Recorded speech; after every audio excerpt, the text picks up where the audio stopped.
আসামি মোহাম্মদ সোহেল রানা এবং স্বপ্না খাতুনকে দোষী সাব্যস্ত করে নারী ও শিশু নির্যাতন দমন আইন 2009-এর 2 ধারা এবং 30 ধারায় বিবেচনা করে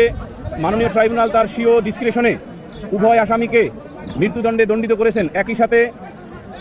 আসামি মোহাম্মদ সোহেল রানাকে 5 লক্ষ টাকা জরিমানা এবং স্বপ্না খাতুনকে 2 লক্ষ টাকা জরিমানা প্রদানের আদেশ দিয়েছেন এবং সংশ্লিষ্ট এলাকার কালেক্টরগণ বা ডিস্ট্রিক্ট কালেক্টর এই জরিমানা আদায় করে ভিকটিম রামিসার বৈধ ওয়ারিসদের নিকট প্রদান করবেন সেই আদেশও দিয়েছেন। এবং আদালত তার ফাইন্ডিংসে ক্লিয়ারলি বলেছেন যে ডাক্তার তার সাক্ষ্যে অর্থাৎ অটোপসি রিপোর্ট যিনি দিয়েছেন সেই অটোপসি রিপোর্টে ডাক্তার ক্লিয়ারলি উল্লেখ করেছেন যে ভিকটিম রামিসা আক্তারের দেহে ধর্ষণের আলামত পেয়েছেন এবং যার কারণে তিনি সকল সাক্ষ্য বিশ্লেষণ করে এই সিদ্ধান্তে উপনীত হয়ে রায় দিয়েছেন। এবং আমরা প্রসিকিউশন পক্ষে রায়ে সন্তুষ্ট এবং আমরা এই রায় এর ক্ষেত্রে ধন্যবাদ জানাই সদাশয় সরকারের মাননীয় প্রধানমন্ত্রী, হোম মিনিস্টার এবং ল মিনিস্টার মহোদয়কে। তারা যেভাবে এই মামলায় দ্রুত বিচারের নিমিত্তে তাদের প্রয়োজনীয় যে পদক্ষেপ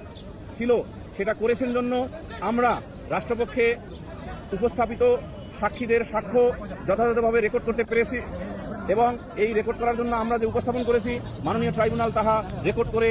অতি দ্রুততম সময়ে আজকে রায় ঘোষণা করেছেন এবং এই রায়ে আবারও আমরা বলি আমরা প্রসিকিউশন পক্ষ সন্তুষ্ট।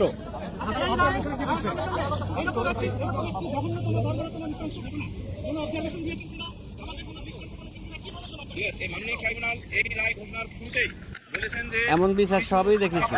কিন্তু কখনো কার্যকর হচ্ছে মৌলিক উদ্দেশ্যগুলোর একটি এবং আমাদের এই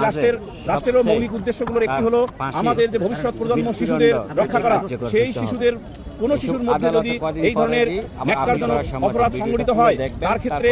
কোনো ধরনের মানে দয়া দাক্ষিণ্য না দেখিয়ে সিভিয়ার পানিশমেন্ট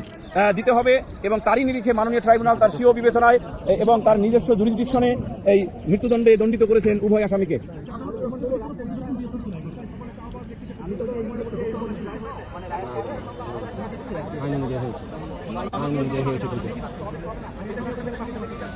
এইটা আসলে আমাদের সংবিধানের আর্টিকেল 31-এর দিকে তাকাবেন, ওখানে 18টা মৌলিক অধিকারের মধ্যে আর্টিকেল 31 হলো একমাত্র আর্টিকেল বা ফান্ডামেন্টাল রাইট, যেটাকে বলা হয়েছে ইনএলিয়েনেবল। এটার মূল কথা হলো ইন অ্যাকর্ডিংস উইথ ল। এই মামলার পরবর্তী কার্যক্রম হাইকোর্ট বিভাগে যাবে, আপিল বিভাগে যাবে এবং পরবর্তী